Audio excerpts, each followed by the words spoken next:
a que vayamos a la palabra del Señor, al libro de Primera de Tesalonicenses. Primera de Tesalonicenses, el libro que por la gracia del Señor, la carta que por la gracia del Señor estamos conociendo y entendiendo en la voluntad del Señor. El estar aquí delante de ustedes, mis amados, pues siempre ha estado preparado con un buen tiempo de oración, obviamente sazonado con un tiempo de oración, rogándole al Señor que nos guiara en cuál sería la continuación de lo que estamos viendo en el libro de Gálatas. Bueno, pasamos a Tesalónica y hoy vamos a ver 1 Tesalonicenses capítulo 1, versículo, si el Señor lo permite, del 6 al 10. Vamos a leerlo todo, por favor. Quiero que tengan la Biblia en sus manos, la palabra del Señor en sus manos. ¿Está apagado? Mucho mejor todavía. Muy bien, gracias Wilson. El técnico, bueno, está haciendo lo perfecto, pero también se equivoca. Muy bien, Wilson, gracias. Hermanos, 1 Tesalonicenses. Muy bien, vamos a 1 Tesalonicenses 1, 6 al 10. Aquí vamos, hermanos, conociendo cómo ser una iglesia de acuerdo al corazón de Dios, una comunidad de acuerdo al corazón de Dios y de acuerdo también al plan y el propósito de Dios. Leamos 1 Tesalonicenses 1, 6 al 10, dice: y vosotros vinisteis a ser imitadores de nosotros y del Señor, recibiendo la palabra en medio de gran tribulación, con gozo del Espíritu Santo, de tal manera que habéis sido ejemplo a todos los de Macedonia y de Acaya que han creído, porque partiendo de vosotros ha sido divulgada la palabra del Señor, no solo en Macedonia y Acaya, sino que también en todo lugar vuestra fe en Dios se ha extendido, de modo que nosotros no tenemos necesidad de hablar nada, porque ellos mismos cuentan de nosotros la manera en que nos recibisteis y cómo os convertisteis de los cielos a Dios para servir al Dios vivo y verdadero y esperar de los cielos a su Hijo, el cual resucitó de los muertos, a Jesús, quien nos libra de la ira venidera. Muy bien, hermanos, entonces, como dije introduciendo el estudio, el mensaje, la carta a los tesalonicenses fue escrita por medio de Pablo, pero inspirada por Dios mismo a través de su Espíritu, y nos quiere enseñar o nos quiere mostrar a que aprendamos cómo ser ejemplo y cómo ser fructíferos. Y lo que vamos a ver hoy a partir del verso 6 también, cómo debemos ser o cómo vamos a aprender a imitar a otros. Por eso Pablo comienza en el verso 6, y vosotros, dice, de tal manera que habéis sido ejemplo a todos los de Macedonia y Acaya. Y en el 6 dice: y vosotros vinisteis a ser imitadores de nosotros y del Señor, recibiendo la palabra en medio de gran tribulación, con gozo del Espíritu Santo. Entonces, ¿cuál es el propósito de Dios? Que aprendamos de esta iglesia tesalónica y en el tema de hoy, a imitar a otros. Vamos a ver cómo tratamos de llegar a ese punto o explicar ese punto tan importante y tan edificante para la vida de un creyente y de una buena iglesia. ¿Cómo imitar a otros? Es como decir que nosotros de Bucaramanga vamos a ser ejemplo a los mismos cristianos de esta ciudad y al resto del departamento. En años atrás, para la gloria del Señor, Bucaramanga, bueno, siempre lo ha tenido, pero en años atrás era más la inquietud de otros de saber cómo vivía esta asamblea local aquí en Santa María.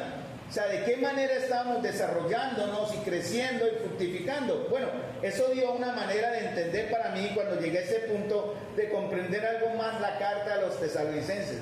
También, hermanos, ha llegado un momento en que, por diversas circunstancias, pecados y otras razones, que no vamos a echar atrás ni a volver atrás para recordarlas, hermanos, la iglesia ha llegado a un estado de quietud y como de calma. Pero, hermanos, la iglesia no debe estar nunca, jamás en un estado de quietud y calma.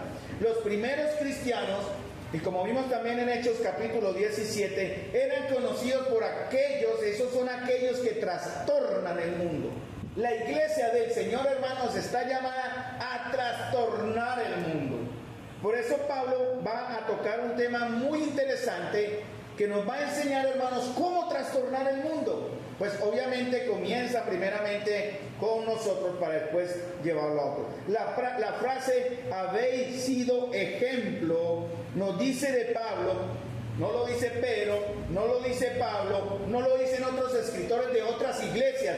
Esa frase, habéis sido ejemplo del verso 7, solo la relaciona a la iglesia de los tesalonicenses.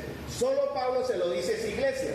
Es como si Pablo nos dijera solamente a nosotros y a nadie más, ustedes en Santa María habéis llegado a ser ejemplo.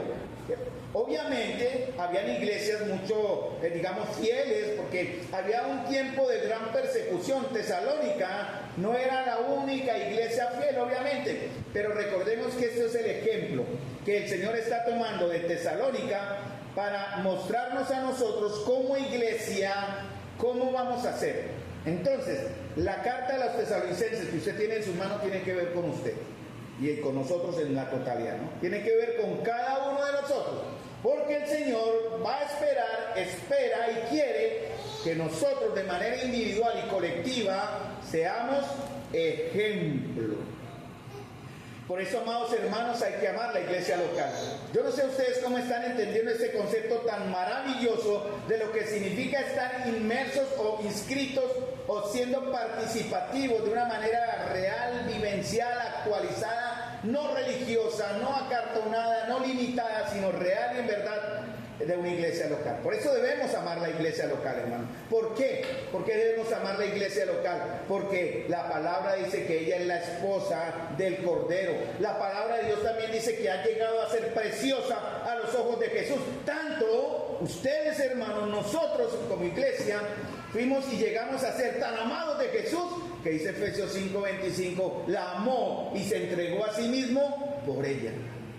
Entonces pensemos de manera local antes de la manera universal de toda la iglesia. Pensemos en nosotros. Por eso debemos amar esta iglesia local. Debemos amar nuestra iglesia local, hermanos, porque queremos y ojalá sea el anhelo, por lo menos el mío lo es, que la iglesia bíblica del Señor aquí en Santa María sea un modelo.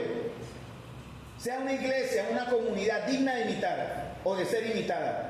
Que se diga de nosotros lo mismo que Pablo decía a los hermanos en Tesalónica. Quiero recordarles, hermanos, que si usted es miembro de esta iglesia, miembro activo, como los que están ahí faltan algunos, pero usted ha sido incluido como miembro de una asamblea local, no me refiero a los que nos visitan casualmente, sino a los que permanentemente vienen acá y son miembros de esta asamblea local. Recuerden que la iglesia está compuesta por personas. Ayer terminamos Romanos capítulo 14 y 15 con los caballeros, hablando de los dones y sobre algunos aspectos de entender en la iglesia local, en nuestro trato con mis hermanos, quién es el débil, quién es el fuerte, quién es el espiritual, quién no lo es. Para dar a entender, hermanos, que tenemos que relacionarnos, y esa es la norma, con personas que pueden ser muchas veces imperfectas, y cada por lo general lo somos, pero la iglesia está compuesta por personas. Y una iglesia, no olviden lo que vimos hace dos domingos, una iglesia es lo que sus miembros son. O sea, nosotros somos y lo que vamos a representar es lo que somos, porque la iglesia la representamos usted y yo. Bueno, vamos entonces a ver algunas características que debe poseer una iglesia, una comunidad como nosotros, ¿no? La iglesia no es el templo. Cuando usted dice vamos a la iglesia, lo está diciendo mal. No debe decir vamos a la iglesia. De pronto podríamos transliterar, decir, como iglesia voy a reunirme en el templo. Este es el templo de Dios. Estas paredes son el templo de Dios. Pero la suma de todos ustedes aquí, hermanos, uno a uno, formamos la iglesia. ¿Qué características? Porque la iglesia, recuerden qué significa. ¿Se acuerdan la palabra iglesia? Fuera, eclesia, llamar. Es la asamblea de los que fueron llamados por Dios a un lugar aparte, a congregar. Por eso el Señor siempre, cada vez que nos reunimos como iglesia, el Señor está acá. El Señor está presente. Si usted no lo cree, allá usted, pero el Señor está aquí presente. Y siempre va a estar, y Él no se va. Entonces tenga mucho cuidado, vuelvo a decir que una de las razones por las que usted no viene a la comunión de la iglesia, sea una razón que usted le pueda dar a Dios mismo si le pregunta. No a nosotros, no a los demás hermanos, sino que el Señor los llame y decir, a ver, Pepito, dígame por qué no fue a la invitación que yo le hice. Y usted le puede dar una razón que al Señor le dé la satisfacción. Muy bien, vamos a ver entonces el verso 5 y 6. Una iglesia, vamos a ver un término interesante hasta donde alcancemos. Una iglesia digna de ser imitada, hermanos. Es una iglesia cuyos miembros son imitadores de aquellos que imitan a Jesús. Estamos repitiendo mucho una palabra, ¿no? Una iglesia digna de ser imitada es una iglesia cuyos miembros son imitadores de aquellos que imitan también a Jesús. Miren lo que dice el verso 5 y el verso 6 de 1 Tesalonicenses. Pues nuestro evangelio no vino a ustedes solamente en palabras, sino como en poder, en el Espíritu Santo y en plena convicción. ¿Cierto? Ahora, Pablo pasa a la siguiente frase. ¿Cierto? Como bien sabéis. Pablo quiere decir, bien, ustedes lo saben. Ustedes vieron nuestra forma de ser. Y Pablo dice, mire, ustedes nos vieron qué clase de personas demostramos ser entre ustedes por el amor que les tenemos. Y, porque la continuación de la frase, el verso 6 dice, y vosotros vinisteis a ser imitadores ¿de quién? De nosotros y del Señor, recibiendo la palabra en medio de gran tribulación con gozo del Espíritu Santo. Entonces Pablo dice, mire, ustedes nos vieron ser de una manera, y de esa manera, verso 6, ustedes llegaron o vinieron a ser imitadores de nosotros. La palabra imitadores que usted ve en su Biblia y en el griego es una palabra que se usa mucho aquí en el español, el mimo, es la palabra mimetes. Ya han visto lo que es un mimo, ¿no? A veces cuando uno va en el centro, algunos hacen eso de que usted va y de pronto la gente se ríe, usted voltea a ver y hay alguien detrás con la cara blanca haciendo lo que usted hace, ¿cierto? Es como el mimo. Eso es lo que hace un mimo. Un mimo está relacionado a la palabra mimetes, que está aquí en el término imitadores, del verso 6, está relacionado con la mímica, ¿no? Y ellos llegaron a ser mimos o vinieron a ser imitadores. Eso quiere decir, vinisteis a ser, la palabra vinisteis es un verbo que habla de continuidad. No es algo que usted hace hoy y mañana no lo hace. Es algo, es tiempo continuo. O sea, eso sugiere que es una práctica constante. Tiene que ser una práctica constante entre nosotros el ser imitadores. Y la razón de por qué los hermanos llegaron a ser imitadores de Cristo, Pablo dice, y ustedes, dice en el verso 5 al final, dice, ustedes bien saben, ustedes se dieron cuenta, ustedes notaron la manera en que nosotros fuimos por amor de vosotros, cómo nos comportamos, dice el verso 5. El ejemplo de Pablo, Silvano y Timoteo impactó a esos hermanos nuevos para decir, queremos ser como Pablo, Silvano y Timoteo. Recuerden ellos de dónde venían, ¿se acuerdan? Hechos 17. Fueron sacados primero, ellos llegaron a una ciudad, bueno, llegaron a Filipos, Hechos 16, expresan la palabra, se convirtieron unos poquitos, pero inmediatamente ellos fueron perseguidos. Y no perseguidos de la manera suave. Pablo y Silas fueron azotados 39 veces con varas por los judíos. Fueron encarcelados al final en lo más profundo de la cárcel, y ellos, en lugar de lamentarse, ¿no?, adoloridos y sangrantes, cantaban al Señor. Y el efecto que ellos hicieron en la fe de otros, porque Hechos 16:31 habla del carcelero que fue convertido al ver el gozo de esos hermanos. Y ese gozo, eso, porque ellos fueron sacados de Filipos y andaron 160 kilómetros y llegaron a Tesalónica, adoloridos, una semana de viaje, cansados, pero gozosos en el Señor de haber sufrido por causa de su nombre. Y eso fue lo que los de Tesalónica empezaron también a imitar, porque él dice, el verso 6, y vosotros vinisteis a ser imitadores de nosotros y del Señor, recibiendo la palabra en medio de gran tribulación, porque no fue fácil. Apenas ellos recibieron la palabra, también empezaron a ser perseguidos. Hermanos, esto de imitar a otros en la Biblia se llama el discipulado, algo que en nuestra asamblea ha fallado en los últimos años. Lo hicimos en el pasado, pero como dije, por diversas circunstancias tenemos que recuperar esa forma de ser iglesia Esto que se llama discipulado o cadena del discipulado, que es lo que vamos a ver en estos momentos que a continuación siguen, se produce no solamente pasando información, hermano, no solamente enseñando la verdad, porque hay que enseñar la palabra, hay que discipular a otros, sino cuando modelamos una vida, ¿cierto? La esencia del discípulo es la imitación. Entonces, ¿cuántos de ustedes son discípulos?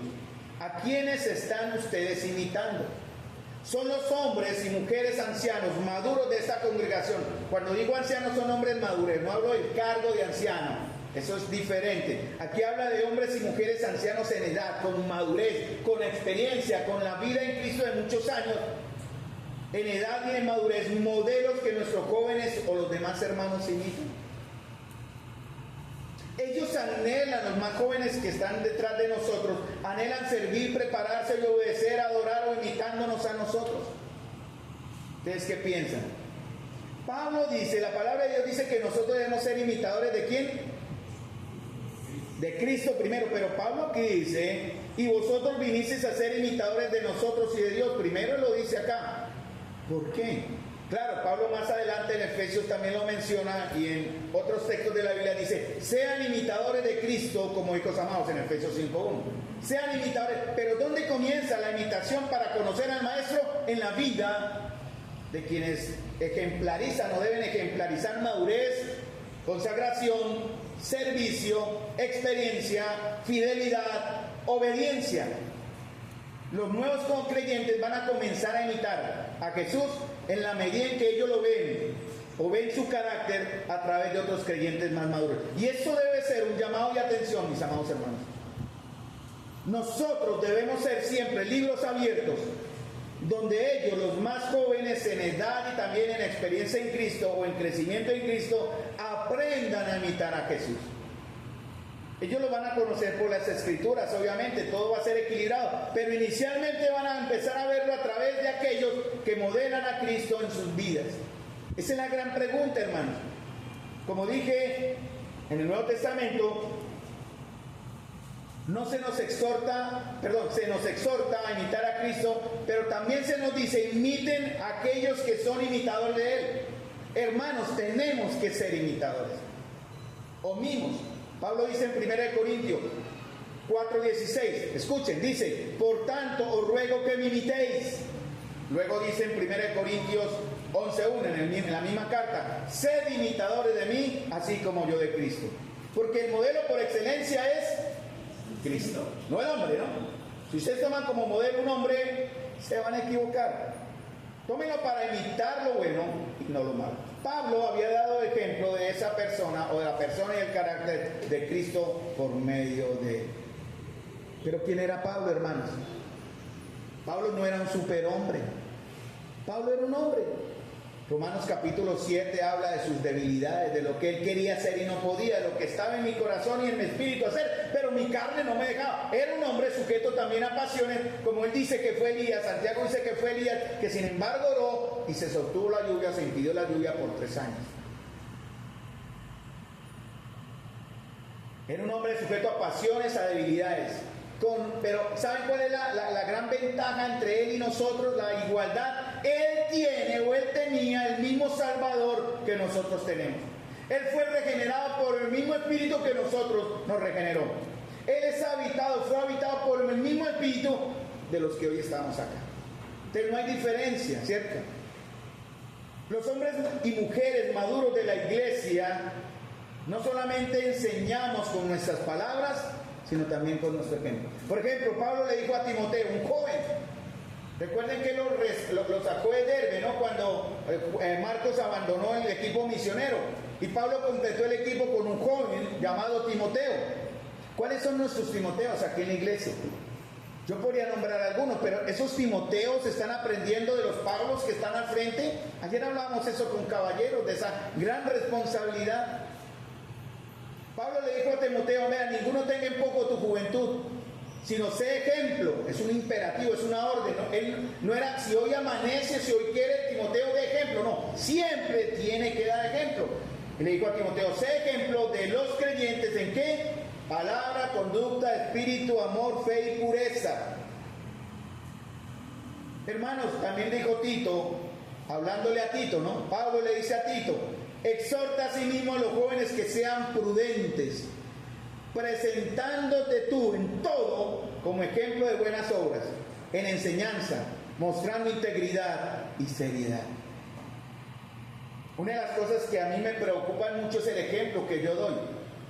No solamente porque eso me lo resaltó más, sino el ejemplo que doy.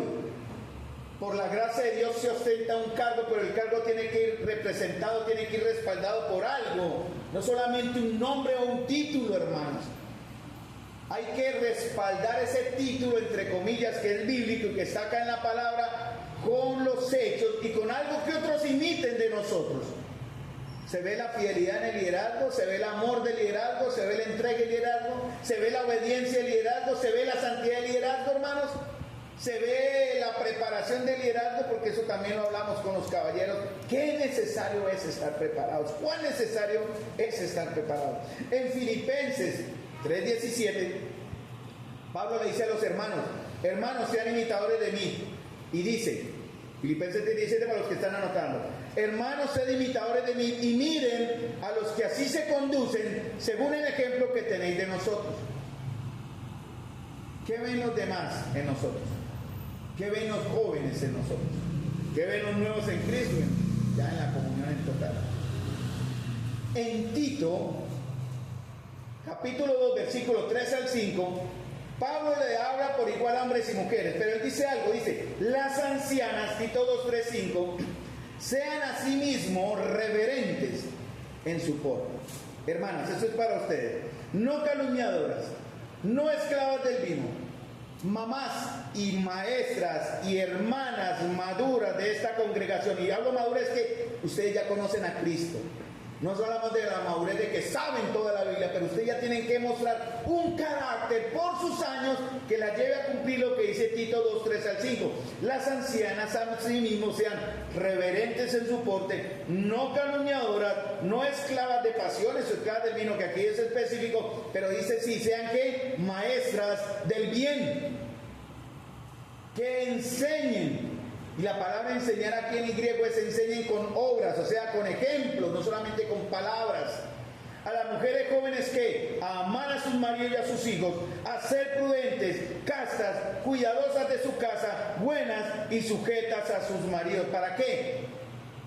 Porque hay una razón. Si usted no lo hace, hermana, ¿qué dice? Para que la palabra de Dios no sea blasfemada. Fíjense lo grave, lo delicado que es. Hoy en día el falso feminismo se ha metido a la iglesia y ha querido tergiversar y ha ganado en tergiversar el mandamiento o el buen consejo que la principal labor de una mujer temerosa es en su casa, sin demeritar que cumpla otras funciones en la obra de Dios, ni más faltaba, pero su principal campo de acción y ministerio es su hogar, con su esposo, con sus hijos. Y el ejemplo que ellas dan para influir, dice a las mujeres jóvenes, amar a sus maridos. ¿Cómo están viendo las jovencitas el ejemplo de las más grandes o las más maduras aquí en la iglesia? Las ven a ustedes orar, las ven a ustedes congregarse, las ven a ustedes ser reverentes en su porte, las ven a ustedes que son sabias en su hablar, las ven a ustedes que no están sujetas al amor del mundo que hay en el mundo, pero son más bien maestras del bien. Madres, ¿cómo están siendo con vuestros hijos o con sus hijos? Perdonen el término que usé. Con sus hijos. Si están enseñando a sus hijos a ser buenos hijos, estamos enseñándonos unos a otros, enseñando también a los jóvenes, también miren los que están para casarse. Bueno, solo hay, es fácil identificar los que están para casarse entre nosotros. Pero yo digo una gran verdad.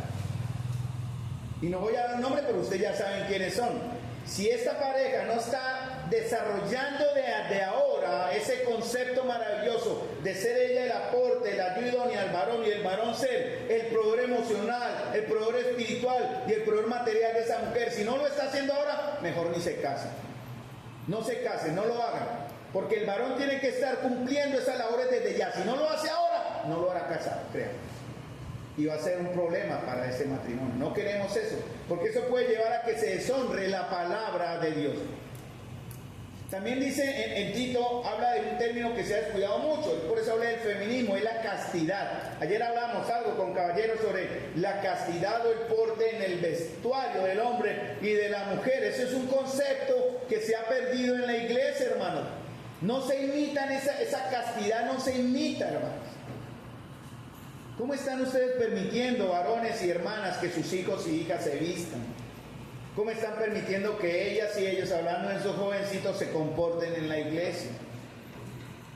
Cuando usted escoge su ropa, piensa en el hecho de que si todas las demás se vistieran como usted, hermana o hermano también, porque hablamos también del vestuario de hombre ayer, estarían modelando la pureza y santidad de Cristo. ¿Usted lo haría? Me voy a vestir así, de esa manera, yo reflejo, y Señor. Pablo dice que usted debe ser, o que deben ser las hermanas, que maestras del bien. No es una opción, hermanas. Ojalá puedan ustedes ser maestras del bien, hermanas, y no de algo equivocado. Porque el peligro es que la palabra de Dios va a llegar a ser blasfemada. Y eso es de gran temor, hermanos. Porque hay hermanas y hermanos, ayer hablamos parejo también, no se preocupen, hermanitas, que para los varones también hay este ejemplo. Debemos aprender a que otros nos imiten en lo bueno, hermano. Pero si en la iglesia los jóvenes o los discípulos, los que están queriendo imitar, nos ven que hablamos bonito y por ejemplo en el vestuario vivimos y nos vestimos y andamos como las mujeres o como los hombres del mundo y no como hombres y mujeres que amamos a Dios o que tememos a Dios, ¿qué nos van a imitar ellos? Yo quisiera hacer una dinámica ahora. Quisiera pedirle a uno de ustedes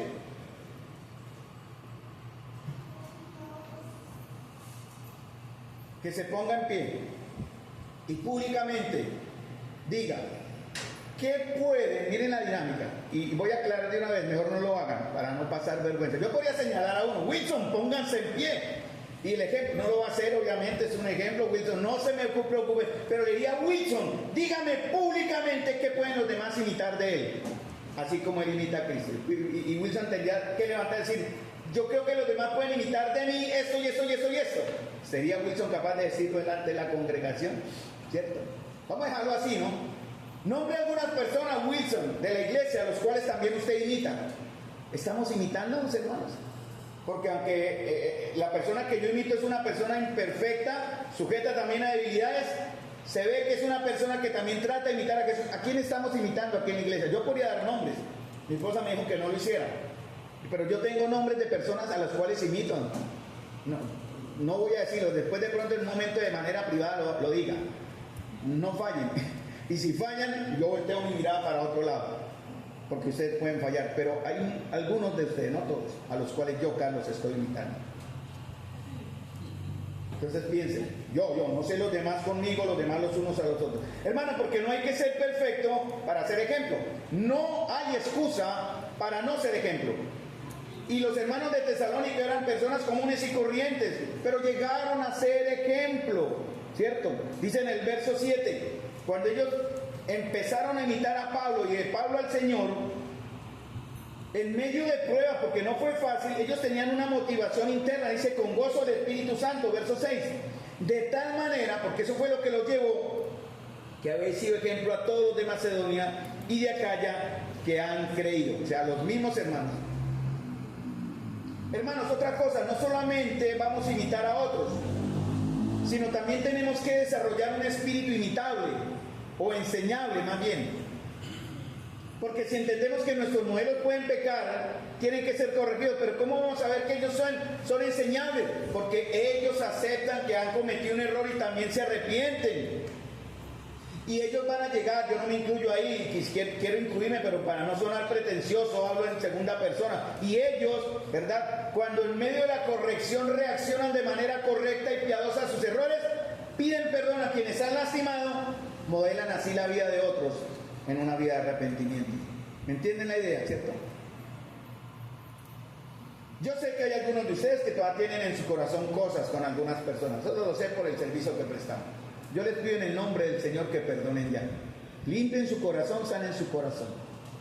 Y si tal vez esa persona les falló en algo para imitar, bueno, puede imitar a otro también mientras esa persona cambia. Hermano, la cuestión es que no hay que ser perfectos para ser imitados. Ese es el gran principio. Ahora, si todos los creyentes, todos ustedes, hermano, imitaran a Wilson, porque Wilson es el ejemplo, ¿no?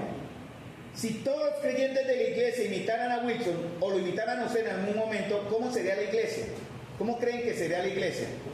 Una iglesia en obediencia porque imitan a un obediente, una iglesia consagrada porque imitan a un consagrado, una iglesia que se congrega y se goza en reunirse porque aquel que en ejemplo se congrega y se goza en reunirse. ¿O está usted tal vez imitando a aquel que por cualquier razón no viene, circunstancia, motivo, duda, lucha? Hay razones, hermano, pero el Señor juzgará eso. Segundo, una cosa también, 3 cosas que Tesalónica imitó de Pablo, Silvano y Timoteo. Primero dice, vamos a 1 Tesalonicenses 2:13, pero Pablo dice, las circunstancias como recibieron la palabra, que fue mucho más que el conocimiento intelectual, de tener datos bíblicos en mi mente, ¿no? Ellos recibieron la palabra. 2:13 lo tienen, miren lo que dice Pablo, damos nosotros sin cesar, mire, Pablo siempre era agradecido, una iglesia joven, hermanos, no más de año y medio de formada, y ya Pablo decía, mire cómo estoy de agradecido al Señor, de que cuando ustedes recibieron la palabra de Dios, que oísteis de nosotros, no la recibieron como palabra de hombres, sino según es en verdad, la palabra de Dios, la cual actúa en vosotros los creyentes. Entonces, una iglesia que imita a otros reacciona ante la palabra de Dios. Yo hace tiempo que oro, cada vez que me subo acá, yo entro con mucho temor, hermano, yo entro con miedos. Y si en algo fallo, que el Señor sabe, me sabrá perdonar. Lo que sí no entro acá es con deshonestidad, ni con trampa, ni estoy acá obligado, ni estoy acá porque no quiero, estoy acá porque siento y veo que lo que el Señor muestra en su palabra tiene que ser enseñado también. Y ruego al Señor que ustedes no me escuchen a mí, sino escuchen la palabra del Señor, como dice en el verso 13. Palabra de Dios, no palabra de hombres. Es una palabra que va a actuar en ustedes. Una palabra que es transformadora, inspiradora, motivadora y moldeadora. Porque dice en el verso 13, actúa en vosotros los creyentes. Bueno, ¿y de dónde imitaron Pablo, Silvano y Timoteo esta importancia de la palabra? ¿Quién fue el maestro de ellos? Pablo, ¿de quién fue la enseñanza? Bueno, y Pablo, Silvano y Timoteo, ¿de quién aprendieron? Ellos les enseñaron a los tesalonicenses, enseñaron a los de Filipos, enseñaron a los de Galacia, enseñaron a los de Éfeso, pero ellos ¿de quién aprendieron? De Cristo, hermanos. Saben que en el Nuevo Testamento, en los Evangelios hay más de 230 referencias al Antiguo Testamento o pasajes del Antiguo Testamento dados por el Jesús. El Señor dijo en Juan 4:34, miren el Señor de dónde adquiría en verdad el conocimiento como hombre, porque Él aquí habla como un hombre en el contexto de Juan 4:34. Jesús les dijo, mi comida es que haga la voluntad del que me envió y que acabe su obra. Él tomaba en serio la palabra de Dios. No buscó su propia voluntad, sino la voluntad del Padre que estaba ¿en dónde? En la palabra de Dios.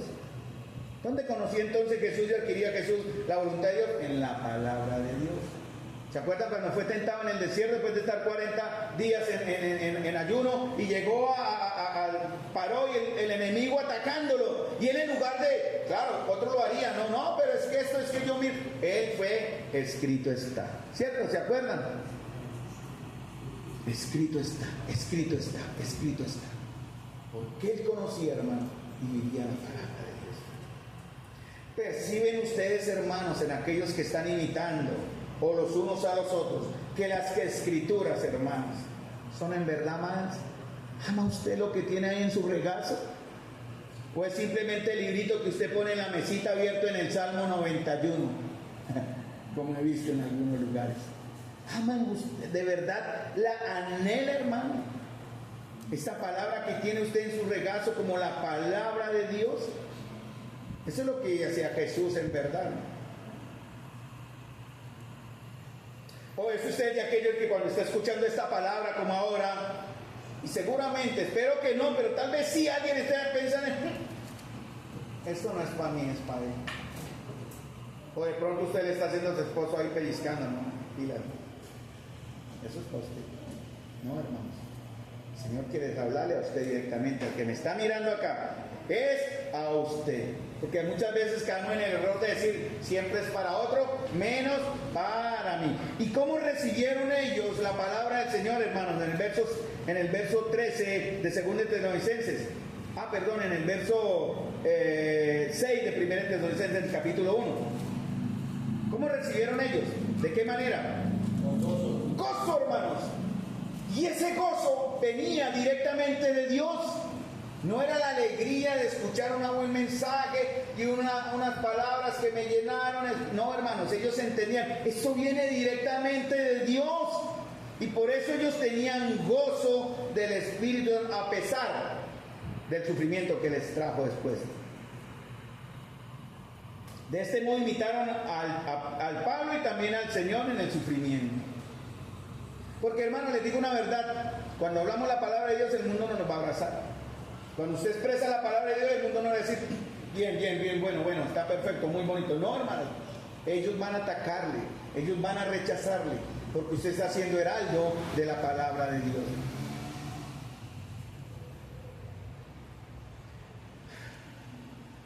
Tesalónica supo por Pablo, Filipos estaba más o menos cerca, pero ellos vieron cómo, o entendieron, o conocieron cómo Pablo y Silas fueron maltratados allá en Filipos por enseñar la palabra de Dios. Y ellos quisieron imitar esto, hermanos. Tesalónica recibió la palabra y abrazaron el evangelio de corazón, hermano. ¿Cómo está su corazón hoy? Después de 10, 20 o 30 años de haber conocido el evangelio, siguen ese primer amor del cual el Señor le decía a una iglesia, tengo contra ti que has dejado tu primer amor. ¿Ha dejado usted de amar a su Señor? Hemos dejado de amar a nuestro Salvador, hermanos. Hemos olvidado y hemos perdido el sentido del sufrimiento de Jesús en la cruz, hermanos. Hemos olvidado el dolor y que la ira que Él recibió era mi ira para mí, hermanos. Y muchos cristianos hoy están atacando y rebajando la palabra de Dios. Y ellos, cuando recibieron la palabra de Dios, Hechos 17, lean la historia, de una vez fueron atacados por sus propios compatriotas. De otros cristianos modernos dicen, calmémonos, no demos visaje, no tanto, no hagamos tanto alboroto, no creamos pero calladitos. A ellos no les importó, hermano, abrir las puertas de sus casas y proclamar el evangelio sin temor, y muchos fueron en verdad perseguidos por eso. En este año 2024, según el Ministerio Puertas Abiertas, 4.998, redondeémoslo a 5.000, prácticamente yo creo que ya pasó más de ahí, porque ese dato es hasta el mes pasado. Según la organización Puertas Abiertas, hermanos, 5.000 cristianos fueron asesinados por su fe en este último año. 13 creyentes cada día fueron ejecutados por causa de su fe. Y eso debe ser un llamado a nuestra conciencia, hermanos. Estamos en la comodidad de un país aún con cierto grado de libertad, pero vendrá la persecución, hermanos. ¿Estamos preparados? Estamos orando como iglesia para prepararnos para que cuando ese momento llegue, morir verdaderamente por Cristo. Amén. Esa debe ser nuestra meta, ese es nuestro propósito, hermanos.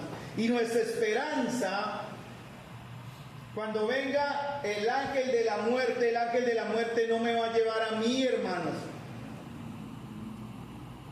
Porque la palabra de Dios dice también en Juan, el que oye la palabra nunca verá muerte. Ya ese ángel de la muerte no vendrá por mí, hermanos. Quien viene por mí es el mismo Señor, aquel que dice en el Salmo 23, aunque ande en valle de sombra de muerte, no temeré mal alguno, porque tú estarás conmigo. El ángel de la muerte vendrá a llevar a aquellos, a recoger a aquellos que no han reconocido a Jesús y que verdaderamente aún están en sus delitos y pecados. Entonces, hermanos, una iglesia digna de imitar, imita a otros que son imitadores también de Jesús. Una iglesia digna de imitar, ¿qué hace? Reacciona ante la palabra de Dios, recibe. Yo ruego que esta palabra llegue a ustedes, hermanos. Me está llegando muy duro a mí. Yo no voy a entrar en detalles, pero yo estoy sintiendo culpas después de 30 años en el Evangelio, darme cuenta que no he llegado a conocer ni en esto al Señor, cuando debería conocerlo de una manera no completa, porque es imposible, pero mucho más profunda de lo que hasta ahora, hermanos, estoy conociendo. Y eso me causa vergüenza. ¿Cómo estamos conociendo al Señor? Porque una iglesia que imita, una iglesia digna de imitar, recibe la palabra con gozo y alegría del Espíritu a pesar del sufrimiento. Pero este gozo no es natural, ¿oyó, hermanos? No esperen que no, es sobrenatural, ¿verdad? Viene de Dios. ¿Recuerdan a Pedro y a Juan? Los llaman los sacerdotes. No enseñen la palabra. ¿Qué dijeron ellos? Que sí la enseñaban, ¿se acuerdan? Y ellos fueron sometidos también golpeados. Y ellos vieron el modelo de Jesús y consideraron digno para ellos. No era que les gusta. ¿A quién le gusta el dolor, hermanos? ¿A quién le gusta el dolor? Eran masoquistas. Pero ellos en cierta manera sí lo fueron. Ellos estuvieron dispuestos a sufrir el dolor físico por causa del nombre del Señor. Porque, hermano, miren, en el Salmo 45:7 dice que al ser un imitador de Jesús implica que el gozo natural del Espíritu Santo es el mismo gozo natural del Espíritu o sobrenatural del Espíritu Santo que experimentó Jesús. Miren lo que dice el Salmo 47:5. Dice que él fue ungido con óleo de alegría por Dios mismo. ¿Qué dice en Hebreos capítulo 12, versículo 1? Con el gozo puesto delante de él, sufrió la cruz menospreciando lo propio. Sí, Jesús iba con la carga y el miedo de saber que en pocos momentos, horas, él recibiría sobre él todo el juicio que usted y yo nunca recibiremos. Y sin embargo, él fue a la cruz, dice, sufrió la cruz menospreciando el propio. Él fue con gozo, dispuesto al sacrificio.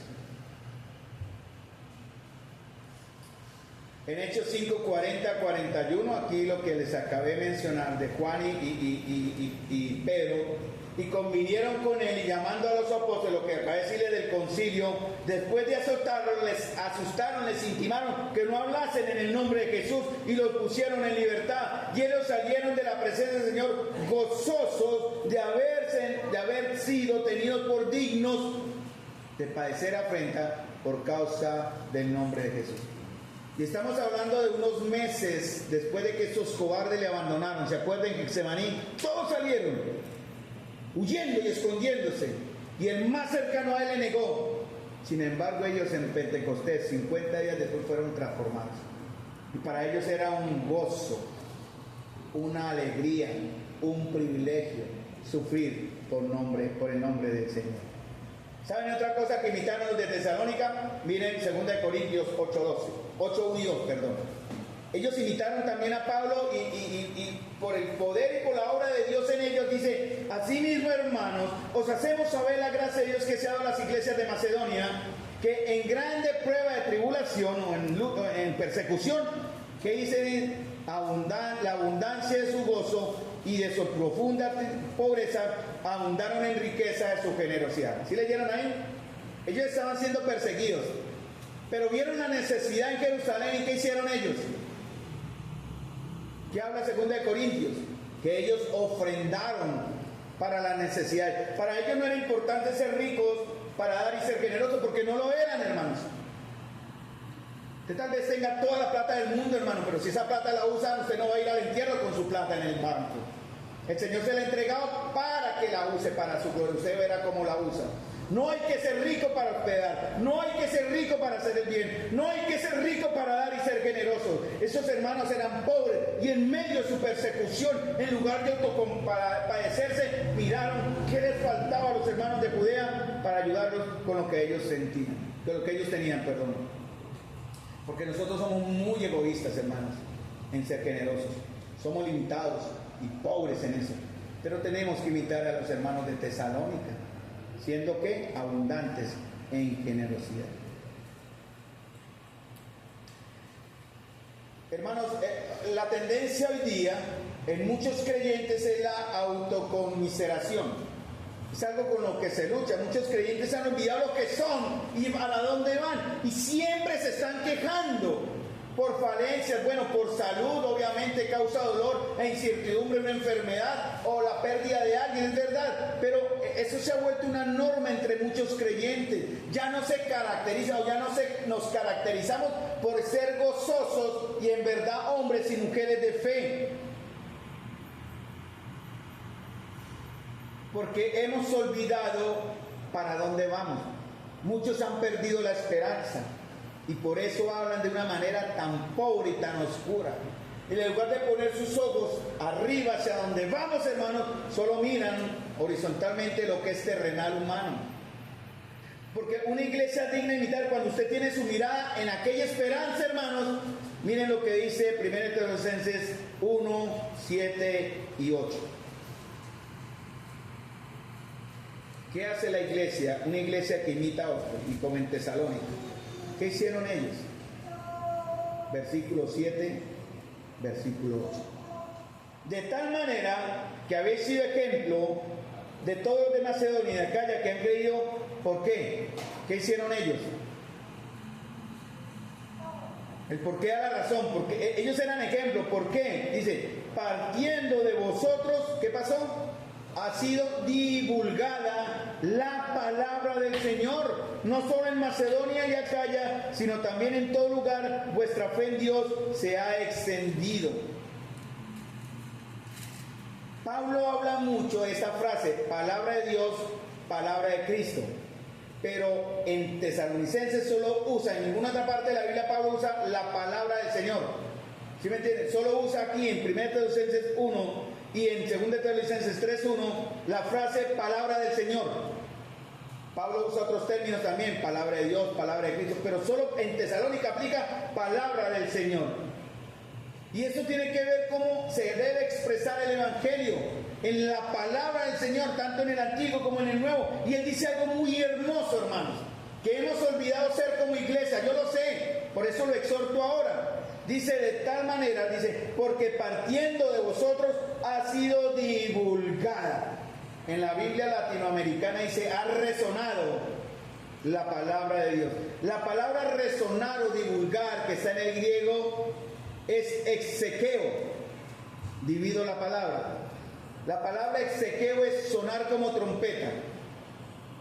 Yo soy un trompetista en fracaso, fracasé como trompetista, no mentira, limitado, me limité, pero me encantó el tocar trompeta por la manera para mí hermosa en que uno puede modelar o las melodías y los tonos con uno mismo. Me explico, una guitarra simplemente usa sus dedos pero toca unas cuerdas. En cambio yo puedo usar mi boca soplando en la boquilla de mi trompeta y sacar notas para mí melodiosas. Para mí, aunque me equivoque. Pero la palabra exequeo es suene como trompeta o como el trueno. La palabra exequeo se divide en dos frases, dos términos. Dividamos. Ex. ¿Qué significa ex? Es fácil. Fuera, muy bien. Fuera. Ex es fuera. Y equeo es hacer ruido fuerte. Retumbar. De ahí viene la palabra en el español eco, que es una reverberancia. Es el sonido que se replica o se amplifica al chocar las ondas con un objeto, ¿cierto? El eco. Y eso fue precisamente lo que hicieron en Tesalónica. Ellos retumbaron, ellos hicieron eco, hermanos, al mensaje del Evangelio. ¿Y cómo? ¿Acaso iban a los parques o a las multitudes? De pronto sí. Pero ¿saben cómo se extendió la iglesia en ese entonces? Uno a uno, casa en casa. ¿Cuántos de ustedes han abierto sus casas, amados hermanos, para traer inconversos o no creyentes, para mostrarles y hacer eco lo que ustedes conocen acá en sus propios hogares, para después traerlos a la comunión de los santos, como dice Hechos capítulo 2, versículo 42 en adelante? Eso es lo que hace el verdadero evangelismo, hermano. No solamente en un parque, algunos piensan eso es el evangelismo. Grandes multitudes, no, hermano, debe hacerse personalmente, en el trabajo, como nos ven, e incluso aquí en la misma iglesia, hermanos, porque dolorosamente muchas veces el evangelio también tiene que predicársele a los cristianos. Hermanos, imitemos a Tesalónica, seamos esa caja de resonancia, hermanos, de tal manera que la palabra del Señor llegue a todas partes y nuestra fe se conozca. ¿Qué puede impedir eso? El temor. la falta de nuevo, la carne, el mundo, o la otra, peor, que usted no ama al Señor o que nunca fue el Señor. Eso es lo único. Porque cuando un cristiano no hace eco a la fe que tiene, hay un problema. Ellos no pararon de predicar la palabra, por eso se extendieron tanto. En 1 año y medio, ya es una iglesia muy conocida. Como dije antes, muchos cristianos dirán, bueno, tranquilos, vamos a ser tan visibles, hagámoslo así. No hagamos tanto visaje. No, hermanos, hay que ser imprudentes en este caso. ¿Conocen a Juan Bunyan? ¿Saben quién fue Juan Bunyan? ¿Han leído el libro de Juan Bunyan? ¿El progreso del peregrino? No han leído el progreso del peregrino. Vamos a pasar la película, así volvemos a esos carretes cuando usábamos en los evangelismos en nuestra antigua asamblea, íbamos a evangelizar a otras casas y presentábamos películas para que la gente viniera y hablábamos del evangelio, y muchas veces usamos algunas veces el progreso del peregrino. Juan Bunyan fue el que escribió el progreso del peregrino. ¿Saben una cosa de Juan Bunyan? Él duró 12 años preso por predicar la palabra. 12 años. Y los carceleros, en misericordia, él le suplicaban. Él tuvo una hija durante esos 12 años que nació ciega. Y su familia sufría porque no estaba el varón que sustentaba la casa. Estaba ahí en la cárcel por predicar la palabra. Y los carceleros le decían, vea Juan, no sea terco. Mire, su hija es ciega, necesita su ayuda, su esposa necesita su casa. No, deje de predicar la palabra y lo soltamos. Si usted se compromete con nosotros a no enseñar la palabra de Dios, usted mañana va a ser libre. Solo tiene que prometernos que no van a predicar más la palabra. Y Juan dijo, ustedes pueden dejarme libre si quieren, pero yo volvería a predicar. Yo volvería a hacer. Y él pagó 12 años de cárcel. Primera de Tesalonicenses 2:1-2. Dice, porque aquí hay una cadena de discipulado. Volvemos al mismo punto, porque el tema es la imitación, ¿no? Imitar, cadena de discipulado. ¿Quiénes son nuestros discipulados? Pablo podía presentar esas credenciales. ¿Cuáles son las credenciales que vamos a presentar nosotros? Primera de Tesalonicenses 2:1-2. Dice, porque vosotros mismos sabéis, hermanos, que nuestra visita a vosotros no resultó en vano. ¿Cierto? O sea, Pablo le dice, mire, ustedes se dieron cuenta, no estoy diciendo mentira, ustedes lo vieron. ¿Qué? Que pues habiendo antes padecido y siendo ultrajados en Filipos, como ustedes ya lo saben, esto no es escondido, tuvimos que denuedo, fuerza, ánimo, valentía en nuestro Dios para anunciaros el Evangelio de Dios en medio de gran oposición. Por eso ellos llegaron a invitar a Pablo, Silas y Timoteo. Y ellos llegaron ya, enviaban personas a hablar del Evangelio a otros lugares, siendo una iglesia joven, hermanos. Miren lo que dice en el verso 8, primera de Tesalonicenses. Ahí atrásito dice, leamos desde el 8, dice, porque partiendo de vosotros ha sido divulgada la palabra del Señor, no solo en Macedonia y Acaya, sino que también en todo lugar vuestra fe en Dios se ha extendido, de tal modo que nosotros no tenemos necesidad de hablar nada. Es como que Pablo llegaba a un lugar nuevo, después de Tesalónica, llegaba a la iglesia y dice, les quiero hablar de una iglesia que está en Tesalónica, y ellos decían, ya la conocemos. Porque Pablo tuvo que salir de Filipos fue a Corinto, está en Hechos 17-18, en Corinto escribe la carta porque manda a Timoteo, vaya y mire qué pasó con los hermanos en Tesalónica. Timoteo va y dice con buenas noticias, Pablo, hermanito Pablo, esto ya se nos salió de control, ellos están llevando el evangelio por todos lados. Y por eso Pablo les escribe esta carta, porque se han metido algunos herejes quitándoles o queriéndoles quitar la esperanza. Ese es el último punto en estos últimos 10 minutos que me quedan. Entraron unos escondidamente a la iglesia, porque una iglesia joven es inmune, necesitan palabra, necesitan educación en la verdad, edificación en la escritura, y se metieron unos a decirles, vea, el Señor no va a venir, ustedes están esperando en vano. Por eso en cada capítulo, en capítulo 1, versículo 10, esperad de los cielos os digo, el cual resucitó a Jesús. En capítulo 2, versículo 16, en capítulo 3, versículo 13, en capítulo 4, versículo 13, hasta el capítulo 5 y final del capítulo, Pablo habla de la esperanza que ellos tenían y por lo cual ellos se movían y se motivaban. Dice en la Nueva Traducción Viviente, leo este texto de 1 Tesalonicenses 1:8, dice: y ahora la palabra del Señor está siendo anunciada, saliendo de ustedes a gente de todas partes, aún más allá de Macedonia y Acaya. Pues a donde quiera que vamos, encontramos personas que nos hablan de la fe que ustedes tienen en Dios. No hace falta que les mencionemos.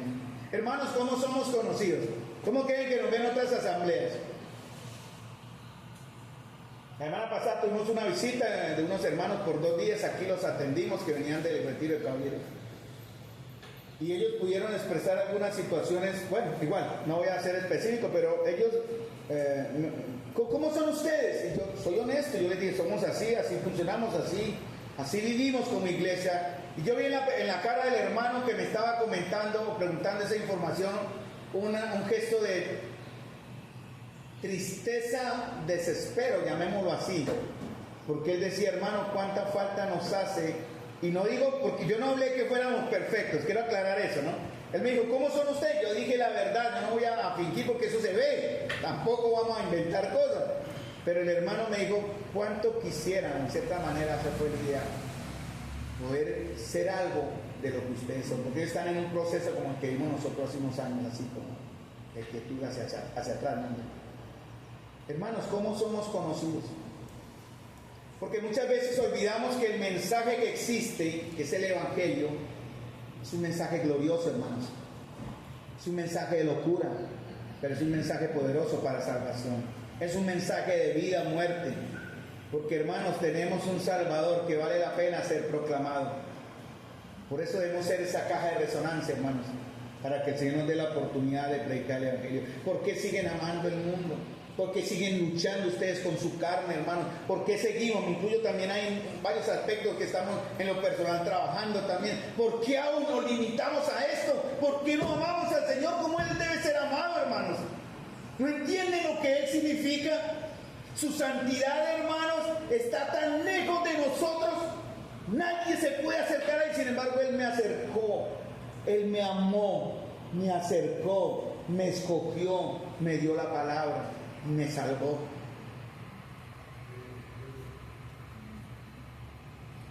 Miren el verso 9 y 10 para terminar, hermano. Una iglesia digna de ser imitada es leal a Dios. Por eso dije la frase ahorita, hermanos: ¿por qué hay tantas luchas? ¿Por qué, hermanos? ¿Por qué luchan por ser fieles? ¿Por qué, hermanos? ¿Por qué luchan para perdonar, amar y servir? ¿Por qué, hermanos? ¿Por qué nuestra boca no se suelta y que no nos pare nadie para hablar del Evangelio? ¿Por qué, hermanos? Porque realmente es posible que hayamos perdido la esperanza. Pablo dice en el verso 9 y 10 de 1 Tesalonicenses, para terminar: porque ellos mismos cuentan de nosotros la manera en que nos recibisteis y que cómo os convertiste. ¿Por qué el Señor los convirtió, hermanos? ¿Para ser una iglesia de solo consumidores? Una iglesia, y perdonen la expresión, si a algunos no les gusta la frase, pero es muy diciente, que solo calientan las bancas y nos vemos el próximo domingo porque el resto de semana por aquí ni se aparecen. Para eso nos salvó el Señor, hermanos. Miren lo que dice Tesalonicenses: ¿y cómo os convertiste de los cielos a Dios? ¿Qué más dice? Para servir. Para servir. La palabra servir aquí es doble, de esclavo, esclavo, esclavo, al Dios vivo y verdadero. Y también, ¿qué? El ir relaciona la frase. Cuando usted sirve es porque, ¿qué? ¿Qué más hace? Esperar de los cielos a su Hijo, el cual nos resucitó de los muertos. Eso es ser verdaderamente convertido, hermano. Esa es la verdadera conversión. La conversión no es venir a una iglesia, cantar bonito, traer la Biblia bajo el brazo y nada más. La conversión es mucho más que eso, hermano. Hemos sido salvos de los cielos para servir al Dios vivo y verdadero. Eso significa la palabra conversión, un cambio de rumbo. La palabra convertisteis está en tiempo verbal aoricio, significa, eso es un término gramatical en griego que significa una acción pasada con efectos presentes. Su conversión, hermanos, debe ser hoy, no fue de ayer, sino hoy y de mañana. Un cambio inmediato y decisivo que debe tener sus efectos al día de hoy. Una acción deliberada, hermanos. Un acto voluntario, respuesta a lo que Dios les ha entregado, hermanos. Por eso ellos se volvieron, dice aquí, se convirtieron de los ídolos a Dios. En el griego, aunque la frase aquí en la traducción Reina Valera es correcta, en el griego dice, se volvieron a Dios de los ídolos. ¿Cuáles son sus ídolos, hermanos? En ese entonces la cultura era de idolatría. Los romanos tenían cantidad de dioses, ellos incluyeron la espiritualidad griega y tenían dioses por todos lados. Y cuando usted se convertía de los ídolos a Dios, era insultar a su familia, usted podía ser muerto por eso. Y la sociedad lo rechazaba. Y si usted lee en la historia, muchas veces habían pestes, habían situaciones económicas graves, habían guerras, ¿y a quién le echaban la culpa? A los cristianos. ¿Por qué? Porque ellos abandonaron a nuestros dioses. Fácilmente matémoslos. Pero pasémoslo también a nuestros tiempos de ahora. Porque los tesalonicenses entendieron que era imposible, hermanos, servir al único Dios y verdadero sin abandonar a los ídolos que antes servían. No era abrir un hueco entre sus ídolos a Dios, como muchos hacemos, ¿cierto? Tenemos la fe, pero abrimos un huequito y metemos a Dios, pero yo sigo en lo mío.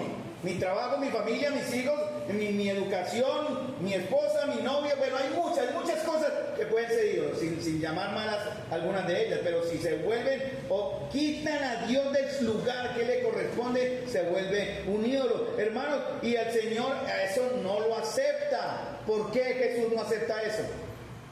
¿Por qué Jesús no acepta la idolatría? ¿Por qué no lo acepta, hermanos? ¿Es bueno amar a mi esposa? Sí. ¿Amo a mis hijos? Sí. Incluso idolatrar la obra de Dios. Yo fallé mucho en eso. Amé la obra de Dios y no al Señor de la obra. Eso a mí me generó muchos problemas. ¿Por qué Cristo no acepta la idolatría? Porque Él es el Rey, hermanos. Y Él murió por usted. Él pagó por usted. Lo exige usted, hermanos. Por eso no, seguir a Cristo significa seguir a Cristo y a nadie más. Él no se comparte con nadie, hermanos. Puede tener los altares que usted quiera tener, hermanos, pero es imposible rechazar esos ídolos en los que usted aún confía para confiar en Jesús, si no obra el Espíritu Santo. Necesitamos, hermanos, la conversión del Espíritu Santo. ¿Qué es lo que hace el Espíritu Santo? Primera de Juan dice, sabemos que el Hijo de Dios ha venido y nos ha dado entendimiento para conocer al que es verdadero y estamos en el verdadero, en su Hijo Jesucristo.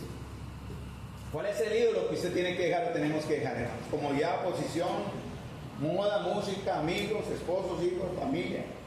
No sé, son ídolos buenos, pero si le quitan el lugar a Dios, Dios dice, no, conmigo no va eso. Porque eso lo va a alejar de Él. O en el caso que dije, aquí tengo la frase, la obra de Dios que amamos más que al Dios de la obra. Eso me sucedió a mí. Hermano, necesitamos traspasar la lealtad, hemos fallado en eso. Debemos volver a ser leales a Cristo, hermanos. Porque una cosa, la conversión y el servicio van de la mano. Eso está en 1 Tesalonicenses 1:9. Si usted está convertido, sirve. ¿En dónde? En su iglesia local. Y para llegar a eso, verso 10, ustedes fueron convertidos para servir a Dios. Pásense a Dios de sus ídolos, pero también fuimos salvos ¿para qué? Para esperar. Y esperar de los cielos ¿a quién? Al Hijo de Dios. Servir y esperar. Filipenses 3 dice, leo, mas nuestra ciudadanía está en los cielos, de donde también esperamos al Salvador, al Señor Jesucristo, el cual transformará el cuerpo de la humillación nuestra para que sea semejante al cuerpo de la gloria suya, por el poder con el cual puede también sujetar a sí mismo todas las cosas. Hermanos, fuimos convertidos para esperar de los cielos nuestra redención. Tito 2, 13 y 14, aguardando la esperanza bienaventurada y la manifestación gloriosa de nuestro gran Dios y Salvador. Hebreos 9:28, así también Cristo fue ofrecido una sola vez para llevar los pecados de los hombres y aparecerá por segunda vez en relación con el pecado para esperar a los que para salvar a los que le esperan. Hermanos, un verdadero creyente, ya un verdadero salvo, un verdadero hijo, una verdadera iglesia que imita a otros también y que ha sido transformada, ya hablo en términos colectivos, no solamente vive a la espera del regreso del Señor. Ese va a ser nuestro consuelo, esa va a ser nuestra motivación para perseverar en medio del sufrimiento. No olviden, hermanos, entonces, de eso hablaremos después, porque Tesalonicenses en cada capítulo habla de la esperanza y lo hablaremos más profundamente, hermanos. Entonces vamos a trabajar por eso, hermanos, oremos por eso. A veces oramos, que debo pagar el arriendo, lloramos por salud, lloro, todo material, hermanos, que es bueno, pero no es lo importante. Oremos, amados hermanos, para que seamos una iglesia cuyos miembros somos imitadores de aquellos que imitan a Jesús. Oremos para que seamos una asamblea que proclame el Evangelio. Oremos para que seamos una iglesia leal al Señor y no a los ídolos. Y también seamos una iglesia, y oremos para que seamos una iglesia que vive a la espera del Señor. No olvide que una iglesia es lo que sus miembros son. Si somos débiles, los miembros son débiles. Si somos carnales, los miembros somos carnales. Hermanos, somos usted y yo los que debemos ser imitadores de otros que imitan a Jesús. Somos ustedes y yo los que debemos proclamar el Evangelio. Somos ustedes y yo los que debemos cambiar nuestra lealtad. Somos ustedes y yo, son ustedes y yo, creo que lo dije al revés, los que tenemos que manifestar todo el tiempo nuestra fe, nuestro arrepentimiento y lealtad a Cristo, basados en la esperanza que tenemos de su próximo regreso. Y no estamos solos, hermanos, recuerden la frase que ya usé. Esa gracia que transformó a estos creyentes de Tesalónica es la misma gracia que nos va a transformar y nos transforma a nosotros. Tenemos el mismo Salvador, hermanos, disfrutamos de la misma salvación, tenemos el mismo Espíritu, y el que santificó a Tesalónica nos santifica a nosotros, y la misma esperanza de Tesalónica es la misma esperanza nuestra, porque de esta manera mostramos gratitud al ser librados de la ira venidera. Hermanos, Cristo viene, Cristo viene. Padre Celestial, Señor, y amado, pido perdón por mí, Señor, por mi iglesia, Señor, por mi comunidad, por mi comunión, Señor, cuando hemos sido tan falsos, Señor, en nuestra fe, cuando hemos sido tan débiles, Señor, en nuestra fe, cuando hemos dejado de imitar lo bueno, Señor, y imitamos lo malo, Señor, cuando hemos simplemente desgastado nuestro espíritu en el odio, en la falta de perdón, en la inmisericordia hacia otros, Señor, en el legalismo, en el pecado tapado, Señor, y olvidamos, Señor, tu santidad y tu gloria. Perdónanos, abre nuestros ojos, Señor, te lo suplico. Abre nuestro corazón para ver tu gloria, para vivir en tu gloria, Señor, para introducirnos en tu gloria, Señor, y ver la esperanza que nos espera. De los cielos se abrirán los cielos, y allí veremos a nuestro Salvador regresando por aquellos que hemos sido convertidos y hemos servido y hemos esperado. Te ruego, Señor, por todos y cada uno de los aquí, que ninguno, Señor, de los que hoy escucharon tu palabra, deje, Señor, de ser transformado por ella y por tu obra. Te lo pido en el nombre glorioso de Jesús. Amén. Dios los bendiga, hermanos. La paz del Señor.